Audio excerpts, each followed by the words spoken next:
ये कहानी है जोसलिन नाम के फ्रांस के एक अमीर बिजनेसमैन की, जो 50 की उम्र का होने वाला है, लेकिन अभी भी वह हर लड़की से फ्लर्ट करने वाला एक प्लेबॉय है। अपने आप को यंग दिखाने के लिए वो डेली जॉगिंग और रेगुलर मेडिकल चेकअप कराता है, और अपनी महंगी स्पोर्ट्स कार और चार्मिंग लुक की बदौलत वो लड़कियों को अपनी ओर अट्रैक्ट करने में कामयाब हो जाता है। फिर अपनी असली उम्र छुपाने के साथ एक के बाद एक झूठ बोलकर वो किसी तरह उन्हें अपने जाल में फंसा ही लेता है। लेकिन वो लड़कियों की बिल्कुल भी रिस्पेक्ट नहीं करता और उन्हें सिर्फ अय्याशी का सामान समझता है। इसलिए उसने अभी तक शादी भी नहीं की है, मगर अपनी अय्याशियों को वह अपने बिजनेस से बिल्कुल दूर रखता है। वह एक स्पोर्ट्स शूज बनाने वाली कंपनी का मालिक है और उसके ऑफिस में उसकी सेक्रेटरी समेत कई फीमेल एम्प्लॉइज हैं, मगर वह कभी भी उनके साथ फ्लर्ट नहीं करता, बल्कि एक खड़ूस बॉस की तरह सिर्फ और सिर्फ मुनाफे पर ध्यान देता है और अपने एम्प्लॉइज की कोई खास परवाह नहीं करता। एक दिन वह अपने एक दोस्त मैक्स के साथ लंच कर रहा होता है, जो कि उसका डॉक्टर भी होता है। वो जोसलिन से कहता है कि आखिर तुम झूठ बोलकर लड़कियों को फंसाना कब छोड़ोगे। इस पर जोसलिन कहता है कि मुझे चैलेंज बहुत पसंद है, इसलिए झूठ बोलकर मैं हर बार एक नया इंसान बन जाता हूँ, और इस नए इंसान के रूप में किसी लड़की को फ्लर्ट करना एक चैलेंज हो जाता है जिसमें मुझे बहुत मजा आता है। अब एक दोस्त होने के नाते मैक्स उसे समझाता है कि जल्दी तुम 50 के होने वाले हो, इसलिए अभी भी वक्त है, ये झूठ बोलना छोड़ दो, वरना किसी दिन तुम्हें कोई ऐसा मिलेगा जिसके सामने तुम्हारा ये झूठ चल नहीं पाएगा। तभी जोसलिन के पास एक फोन आता है और उसे पता चलता है कि उसकी माँ की मौत हो गई है। जोसलिन अपनी माँ के ज्यादा करीब नहीं था और न ही कभी उनसे मिलने जाता था, लेकिन फिर भी उनकी मौत की खबर सुनकर वो काफी उदास हो जाता है। अब वो अपनी स्पोर्ट्स कार लेकर अपनी माँ के फ्यूनरल में शामिल होने के लिए जाता है और जल्दी से एक फ्यूनरल में शामिल हो जाता है। लेकिन वह देखता है कि इन लोगों में से कोई भी उसकी फैमिली वाला या रिश्तेदार नहीं होता, जिससे जल्दी उसे समझ में आ जाता है कि वह किसी और के फ्यूनरल में शामिल हो गया है। अब वो चुपचाप दबे पाँव वहां से निकलकर अपनी माँ के असली फ्यूनरल में पहुंच जाता है, जहां उसके भाई लुसिन के साथ साथ उसके सभी रिश्तेदार भी मौजूद होते हैं, जो उसे बिल्कुल भी पसंद नहीं करते थे। फ्यूनरल के दौरान ही जोसलिन का भाई उसे उनकी माँ के घर की चाबी देता है और बताता है कि उनकी माँ चाहती थी कि इसे बेचने से पहले जोसलिन वहां एक बार जरूर जाए। इसलिए अगले दिन जोसलिन अपनी माँ के घर जाता है और उनकी व्हीलचेयर पर बैठकर उनकी कुछ पुरानी चीजों को देखने लगता है, जिनमें जोसलिन के बचपन से लेकर जवानी तक के काफी सारे फोटो भी थे और एक पुराना कैसेट था जिसे प्ले करने पर उसमें उसकी माँ का फेवरेट गाना बजने लगता है, जो कि जोसलिन को भी काफी अच्छा लगता था। अचानक गाना सुनते सुनते वह व्हीलचेयर पर ही डांस करने लग जाता है, और इससे पहले कि वह डांस करने के लिए खड़ा होता, तभी वो देखता है कि एक खूबसूरत लड़की पीछे खड़े होकर उसे देख रही थी। वो जोसलिन को अपना नाम जूली बताती है और कहती है कि वो आज ही उसके पड़ोस में रहने आए हैं, इसलिए उसे कुछ भारी सामान रखने में किसी की हेल्प की जरूरत थी।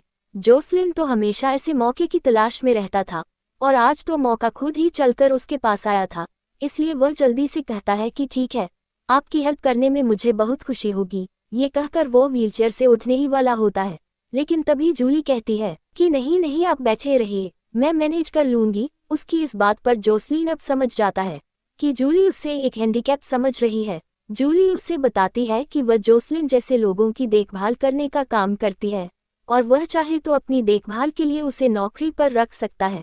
जोसलिन को और क्या चाहिए था, वह शहर जाकर अपनी कंपनी की एक ऑफिस मीटिंग लेता है और इसके बाद अगले दिन वह फिर से अपने होम टाउन जाता है और व्हीलचेयर पर बैठकर उसी लड़की जूली के अपार्टमेंट में जाता है।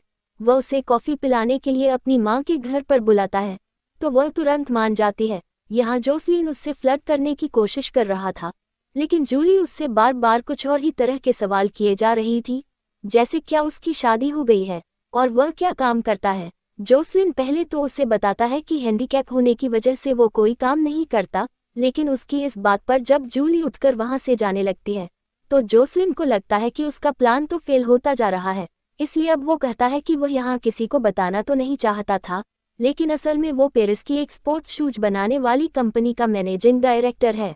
ये बात सुनकर जूली अब उसमें काफी ज्यादा इंटरेस्टेड नजर आती है और जोसलिन को अपने पेरेंट्स के घर पर संडे के दिन एक बारबेक्यू पार्टी में इनवाइट करके उसे एक स्माइल देकर वहां से चली जाती है। लेकिन जोसलिन को नहीं पता था कि इस मुस्कुराहट के पीछे एक राज छुपा हुआ है। आखिर संडे को जोसलिन वहां जाता है और अपनी स्पोर्ट्स कार को जूली के घर से काफी दूर एक जगह पार्क कर देता है। इसके बाद वो वहीं पर खड़े एक आदमी की हैरानी भरी नजरों को इग्नोर करते हुए व्हीलचेयर पर बैठकर वहां से जूली के घर पहुंच जाता है। जूली उसे अपनी फैमिली से मिलवाती है और अब जोसलीन को समझ में आ जाता है कि जूली ने उसे यहाँ क्यों बुलाया है। दरअसल जूली की एक बड़ी बहन फ्लोरेंस है जो कि एक हैंडीकैप है और वो भी व्हीलचेयर की मदद से ही चल पाती है। जोसलिन का झूठ आज उसी के ऊपर भारी पड़ गया था क्योंकि जूली उसे अपने नहीं बल्कि अपनी बड़ी बहन के साथ सेट कराने की फिराक में थी। अब जोसलिन और फ्लोरेंस को साथ में छोड़कर घर के बाकी सभी लोग अंदर चले जाते हैं, लेकिन जोसलिन को फ्लोरेंस में कोई दिलचस्पी नहीं थी, इसलिए वो उससे कोई बात नहीं करता और बार बार अपनी घड़ी को देखने लगता है जैसे वो यहाँ से जाना चाहता हो। लेकिन तभी इस खामोशी को तोड़ते हुए फ्लोरेंस उससे बातें करना शुरू करती है और जोसलिन से उसके बारे में पूछने के बाद वो अपने बारे में बताती है कि वह हैंडीकैप लीग में टेनिस खेलती है और एक बड़े ऑर्केस्ट्रा बैंड के साथ वायलिन भी बजाती है, जिसके लिए उसे देश ही नहीं बल्कि विदेशों का टूर भी करना पड़ता है। ये सुनकर जोसलिन उससे थोड़ा सा इम्प्रेस हो जाता है क्योंकि एक हैंडीकैप होने के बावजूद इतना कुछ करना बहुत बड़ी बात थी। साथ ही वह काफ़ी समझदार और मजाकिया होती है और उसका सेंस ऑफ ह्यूमर भी काफ़ी अच्छा होता है। लेकिन इस सब के बावजूद भी जोसलिन उसे उस नज़र से नहीं देखता जैसे वह दूसरी लड़कियों को देखता है। उसकी नज़र में फ्लोरेंस के लिए सिर्फ एक रेस्पेक्ट होती है, इसके अलावा कुछ नहीं। इसके बाद वह शहर आकर अपने दोस्त मैक्स को ये सारी बातें बताता है। मैक्स उसे समझाता है कि जूली के चक्कर में उसकी बहन गली पड़ जाएगी, इसलिए जूली को भूल जाओ और अपनी माँ के घर जाना बंद कर दो, जिससे ये सारा नाटक यही खत्म हो जाएगा। लेकिन एक दिन उसे अपनी माँ की कब्र पर फूल चढ़ाने के लिए फिर से अपने होम टाउन जाना पड़ता है। यहाँ उसका भाई लुसिन उससे कहता है कि जो कुछ भी वह कर रहा है वह ठीक नहीं है। दरअसल लुसिन जब अपनी माँ के घर गया था तो वहाँ उसकी मुलाकात जूली से हो गई थी, जिसकी बातों से उसे जोसलिन के हैंडीकैप वाले झूठ का पता लग गया था। लेकिन फिर भी उसने जूली को कुछ नहीं बताया था। जोसलिन को अपने भाई की बात का बुरा तो लगता है, लेकिन फिर भी वो मैक्स और अपने भाई की बात मानकर अब कभी भी अपनी माँ के घर ना जाने का फैसला कर लेता है और वो अपनी डेली लाइफ में बिजी हो जाता है। लेकिन एक दिन जब वह अपने ऑफिस में होता है तो उसकी असिस्टेंट उसे बताती है कि फ्लोरेंस नाम की एक हैंडीकैप लड़की उससे मिलना चाहती है। ये सुनते ही जोसलिन डर जाता है और जल्दी से अपनी टेबल के ऊपर पैर लटका कर बैठ जाता है। अब फ्लोरेंस अंदर आकर उसे बताती है कि शहर में मेरा एक टेनिस टूर्नामेंट चल रहा है, इसलिए मैंने सोचा कि तुमसे मिलकर अपनी बहन जूली के बर्ताव के लिए माफ़ी मांग लूंगी, क्योंकि वह हम दोनों को एक दूसरे के करीब लाने की कोशिश कर रही थी। लेकिन ऐसा जरूरी थोड़ी है कि दो सेम कंडीशन वाले लोग एक दूसरे के लिए सेम फीलिंग रखते हो। जोसलिन अब उसे सब कुछ सच बताने का फैसला करता है कि उसने ये हैंडीकैप वाला नाटक क्यों शुरू किया था। लेकिन तभी फ्लोरेंस उससे पूछ लेती है कि उसकी व्हीलचेयर कहाँ है। जोसलिन उसे सच बताने ही वाला होता है कि तभी फ्लोरेंस कहती है कि मैं जानती हूँ कि तुम अपने ऑफिस में व्हीलचेयर क्यों नहीं रखते, क्योंकि तुम नहीं चाहते कि तुम्हारे क्लाइंट तुमसे तरस भरी निगाह से बात करें। लेकिन वो कहती है कि तुम्हें अपनी व्हीलचेयर छुपाने की कोई ज़रूरत नहीं है। तुम जो भी हो, जैसे भी हो, बहुत अच्छे हो। तुम्हें अपने ऊपर शर्म करने की भी कोई ज़रूरत नहीं है, बिल्कुल मेरी तरह। इस दौरान जोसलिन के असिस्टेंट मैरी पता नहीं क्यों बार बार विंडो से झांकने लगती है और फिर इंटरकॉम पर बार बार कोई काम बताकर उसे डिस्टर्ब करने लगती है, जिससे वो फ्लोरेंस को सच नहीं बता पाता। फ्लोरेंस अब उससे कहती है कि शाम 7 बजे उसका मैच है, इसलिए अगर वह चाहे तो वहां आ सकता है। ये कहकर वह चली जाती है और जोसलिन आज फिर से उसकी खुददारी और सेंस ऑफ ह्यूमर से बहुत इम्प्रेस हो जाता है, इसलिए अब वो शाम को उसका मैच देखने जाता है, जहां दोनों खिलाड़ियों के बीच काफी अच्छा कंपटीशन देखने को मिलता है। यहाँ आकर जोसलिन फ्लोरेंस से और भी ज्यादा इम्प्रेस होने लगता है, क्योंकि हैंडीकैप होने के बावजूद भी फ्लोरेंस को देखकर ऐसा बिल्कुल भी नहीं लगता जैसे उसे जिंदगी से कोई शिकायत है।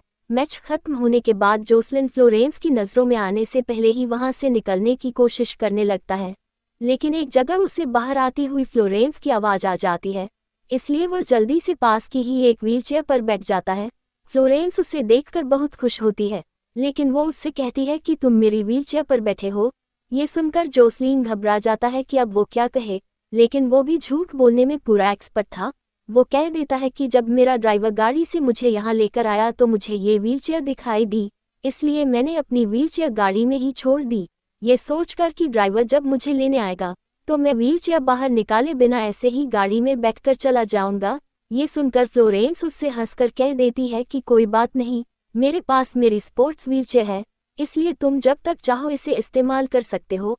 अब वो जोसलिन को अपने दोस्तों के साथ कॉफ़ी पिलाने के लिए पूछती है, तो वह मना नहीं कर पाता, लेकिन फ्लोरेंस के सारे दोस्त किसी न किसी तरह से हैंडीकैप थे, इसलिए जोसलिन उनके बीच आकर कंफ्यूज हो जाता है। उन सबके बीच हैंडीकैप होने का नाटक करते करते रात को सपने में भी उसे वही सब दिखाई देते हैं, जिससे वो घबरा कर उठता है और जल्दी से अपने पैरों को छूकर देखने लगता है। अब वो अपनी असिस्टेंट मैरी को फ्लोरेंस की व्हीलचेयर पहुंचाने के लिए उसके घर भेजता है। मैरी को भी उसके झूठ में जोसलिन का साथ देना पड़ता है, लेकिन फ्लोरेंस की बातों से जब उसे महसूस होता है कि वो जोसलिन को पसंद करने लगी है, तो वापस आकर वो भी जोसलिन पर गुस्सा करती है और उसे फ्लोरेंस के म्यूजिक कॉन्सर्ट की डेट बताकर कह दी है कि तुम्हें वहां बगैर व्हीलचेयर के अपने दोनों पैरों पर चलकर उसके सामने जाना होगा, जिससे उसे खुद ही सच्चाई पता लग जाएगी। अब जोसलिन फ्लोरेंस के म्यूजिक कॉन्सर्ट में जाता तो है, लेकिन इस बार भी वह हिम्मत नहीं कर पाता और रिसेप्शन पर जाकर उनसे एक व्हीलचेयर मांग लेता है, मगर उन लोगों को समझ में नहीं आता कि वो व्हीलचेयर किस लिए मांग रहा है, इसलिए वो उसे एक छोटा इलेक्ट्रिक स्कूटर पकड़ा देते हैं। अब जोसलिन कॉन्सर्ट हॉल की बालकनी में बैठकर फ्लोरेंस का म्यूजिक कॉन्सर्ट देखने लगता है। इस दौरान आज वो उसकी खूबसूरती पर भी ध्यान देता है और कहीं ना कहीं अब वो उसे पसंद भी करने लगता है। कॉन्सर्ट के बाद वो उससे मिलता भी है और उसके वॉयलिन की तारीफ भी करता है, लेकिन वो उससे झूठ बोलता है कि यहाँ वो उसका कॉन्सर्ट देखने नहीं बल्कि किसी और काम से आया था। फ्लोरेंस उसे अपने साथ डिनर पर चलने के लिए पूछती है, जिसके लिए वो तुरंत तैयार हो जाता है। अब चूंकि जोसलिन को व्हीलचेयर की आदत नहीं थी, इसलिए उसकी अजीब हरकतें देखकर फ्लोरेंस बहुत हंसती है। इस तरह वह काफ़ी सारी बातें करते हैं और बातों बातों में कब रात गुजर जाती है उन्हें पता ही नहीं चलता। सुबह को फ्लोरेंस अपने होटल रूम में जाने लगती है और वह कॉफ़ी पीने के लिए जोसलिन को भी बुला लेती है। दरअसल वह उसे इशारा दे रही थी अपने करीब आने का। जोसलिन भी उसकी ओर खींचा चला जा रहा था, लेकिन फिर वह अपने आप को रोक लेता है। ये वही जोसलिन था जो हर वक्त लड़कियों का फ़ायदा उठाने में ज़रा सा भी नहीं घबराता था। उसने बहुत लड़कियों का इस्तेमाल करके उन्हें धोखा दिया था और उनके ऊपर क्या बीती होगी इसकी ज़रा सी भी परवाह नहीं की थी। लेकिन पता नहीं क्यों वो फ्लोरेंस का दिल नहीं तोड़ना चाहता था। वो उसके रूम में आने से मना कर देता है और बाहर से ही उसके गाल पर एक किस करके वहां से चला जाता है। लेकिन फ्लोरेंस को उसकी अदा और भी ज़्यादा पसंद आती है और घर आकर वह अपनी बहन को बताती है कि उसे जोसलिन से प्यार हो गया है। दूसरी ओर जोसलिन को भी फ्लोरेंस के कॉन्सर्ट से वापस आकर बिल्कुल भी अच्छा नहीं लग रहा था और उसे समझ में नहीं आ रहा था कि उसे क्या करना चाहिए। इसी उलझन में आखिरकार वो फ्लोरेंस को फ़ोन करके उसे अपने घर डिनर के लिए इनवाइट कर देता है। ये बात जब उसकी असिस्टेंट मैरी को पता लगती है तो पता नहीं क्यों उसे बुरा लगता है, मगर वो जोसलिन के सामने इसे जाहिर नहीं होने देती। मैक्स भी जोसलिन को समझाता है कि उससे यह कहानी यहीं पर ख़त्म कर देनी चाहिए, क्योंकि इसका अंजाम बहुत दुख भरा हो सकता है। जोसलिन को भी उसकी बात सही लगती है और अपने घर पर डिनर के दौरान वो फ्लोरेंस को कई बार अपनी सच्चाई बताने की कोशिश करता है, लेकिन सच का सामना करना इतना आसान नहीं होता, इसलिए वह एकदम से कुछ नहीं कह पाता। लेकिन इसी बीच फ्लोरेंस उसे अपने एक्स बॉयफ्रेंड के बारे में बताती है, जिसके सिर्फ झूठ बोलने पर ही फ्लोरेंस ने उससे हर रिश्ता खत्म कर लिया था। जोसलिन कहता भी है कि इतनी गलती तो वह माफ़ भी कर सकती थी, लेकिन फ्लोरेंस कहती है कि नहीं, मैं झूठ बोलने वाले को कभी माफ़ नहीं करती। ये सुनकर जोसलिन की सिट्टी बिट्टी गुम हो जाती है और उसे लगता है कि अच्छा हुआ उसने सच नहीं बताया। अब वो एक रिमोट का बटन दबाता है जिससे उनके नीचे का फर्श एक स्विमिंग पूल में डूबता चला जाता है। दोनों एक दूसरे की आंखों में देखते हैं और स्विमिंग पूल में कुछ देर रोमांटिक पल बिताने के बाद आज वो एक दूसरे के बिल्कुल ही करीब आ जाते हैं। इस प्यार भरे एहसास के बाद फ्लोरेंस तो बहुत खुश होती है, लेकिन जोसलिन इमोशनल था। उसे समझ में नहीं आ रहा था कि उसने ये सही किया या गलत। वो मैक्स से इस बारे में पूछता है तो उसकी हालत देखकर मैक्स कहता है कि तुम्हें फ्लोरेंस से प्यार हो गया है, इसलिए वो कहता है कि अब तो तुम्हें उससे सच बता ही देना चाहिए। इसके बाद एक दिन जोसलिन मैक्स और अपनी असिस्टेंट मैरी को फ्लोरेंस से मिलवाने के लिए लेकर चल देता है, क्योंकि वो उसके दोस्तों से मिलना चाहती थी और मैक्स और मैरी के अलावा कोई ऐसा नहीं था जिसे उसके झूठ के बारे में पता हो। मैक्स उसके साथ चल तो देता है, लेकिन वो ये साफ कह देता है कि आज अगर तुमने फ्लोरेंस को सच नहीं बताया तो फिर मैं उसे बता दूंगा। अब एक रेस्टोरेंट में वो फ्लोरेंस से मिलते हैं, जहां वो उन्हें अपने म्यूजिक बैंड के एक दोस्त से भी मिलवाती है। यहाँ जब काफ़ी देर बाद भी जोसलिन कुछ नहीं कह पाता तो मैक्स फ्लोरेंस से कहने लगता है कि मैं तुम्हें कुछ बताना चाहता हूँ। इतना सुनते ही जसलीन अपने ऊपर सॉस गिरा लेता है और मैक्स से उसे वॉशरूम तक ले जाने के लिए कहता है। वॉशरूम में वो उससे कहता है कि फ्लोरेंस को सच बताने के लिए ये सही जगह और सही वक्त नहीं है। तभी वहाँ फ्लोरेंस का वो दोस्त आ जाता है। तो अब ना चाहते हुए भी मैक्स उसके झूठ में उसका साथ देना शुरू कर देता है और इस तरह आज भी जोसलिन फ्लोरेंस को सच नहीं बताता। लेकिन अब दूसरी ओर दिखाया जाता है कि जोसलिन के भाई लुसिन का फ्लोरेंस की बहन जूली के साथ चक्कर चल चुका है और वो अपने भाई का झूठ जूली को बता देता है। ये पता लगते ही जूली सीधा जोसलिन के पास जाती है और आते ही उसके गाल पर एक जोर का तमाचा मारती है। उसे 48 घंटे का टाइम देती है और कहती है कि अगर 48 घंटे के अंदर तुमने फ्लोरेंस को अपनी सच्चाई नहीं बताई तो मैं तुम्हारा जीना हराम कर दूंगी। जोसलिन को समझ में नहीं आता कि वह क्या करे, क्योंकि अगर उसने फ्लोरेंस को सच बताया तो वो उसके अब तक के झूठ के लिए उसे छोड़कर चली जाएगी। इसी कश्मकश में आज वह अपने फादर से मिलने जाता है, जो एक ओल्ड एज होम में जोसलिन के पैसों पर मौज काट रहे होते हैं। यहाँ हमें पता चलता है कि जोसलिन अपने बाप पर ही गया होता है, क्योंकि उसके सामने ही वो कई बूढ़ी औरतों पर लाइन मार रहा था। जोसलिन की परेशानी सुनकर वो उसे एक जगह का नाम बताते हैं जहाँ कोई चर्च है जिसमें चमत्कार होने की बात कही जाती है। वो उसे समझाते हैं कि वहां जाकर बस व्हीलचेयर से खड़े होकर चलना शुरू कर देना, सबको लगेगा कि वह चमत्कार से ठीक हो गया है। जोसलिन को ये बहुत ही घटिया आइडिया लगता है, लेकिन 48 घंटे के अंदर इससे बेहतर आइडिया कोई था भी तो नहीं। दूसरी ओर जूली फ्लोरेंस को जोसलिन की सच्चाई बताए बिना उससे दूर रहने की सलाह दे रही होती है कि तभी फ्लोरेंस के फोन पर जोसलिन की कॉल आती है। वो उसे अपने साथ उस चमत्कार वाली जगह पर चलने के लिए कहता है, जिसके लिए फ्लोरेंस उससे हाँ कह देती है। लेकिन जूली को अपने लिए परेशान देखकर वो उससे कहती है कि मुझे पता है कि जोसलिन हैंडीकैप नहीं है, वो नॉर्मल इंसानों की तरह चल फिर सकता है और यह बात मुझे काफी पहले से पता है। जूली हैरान होकर उसे देखने लगती है और पूछती है कि उसे कैसे पता चला। इस पर फ्लोरेंस मुस्कुराते हुए कहती है कि मैंने अपनी आधी से ज्यादा जिंदगी व्हीलचेयर पर गुजारी है, इसलिए मुझे ज्यादा वक्त नहीं लगा ये जानने में कि वह हैंडीकैप होने का नाटक कर रहा है। लेकिन फिर भी मैंने उसे यह नाटक करने दिया, क्योंकि उसके इस झूठ की वजह से मुझे कुछ खुशी के पल मिलने लगे जिन्हें मैं खोना नहीं चाहती थी। मैं बस इसे चलते रहने देना चाहती थी, क्योंकि जब ये खत्म हो जाएगा तो बहुत दुख होगा। अब एक कार में जोसलिन, मैक्स, मैरी और फ्लोरेंस उस जगह की ओर चल देते हैं जहां चमत्कार होने की बात कही जाती है। वो तीनों बहुत नर्वस थे कि पता नहीं फ्लोरेंस इस चमत्कार पर विश्वास करेगी या नहीं, लेकिन फ्लोरेंस खुद ही ऐसी बातें करने लगती है जैसे उसे उस जगह होने वाले चमत्कारों पर पूरा विश्वास हो।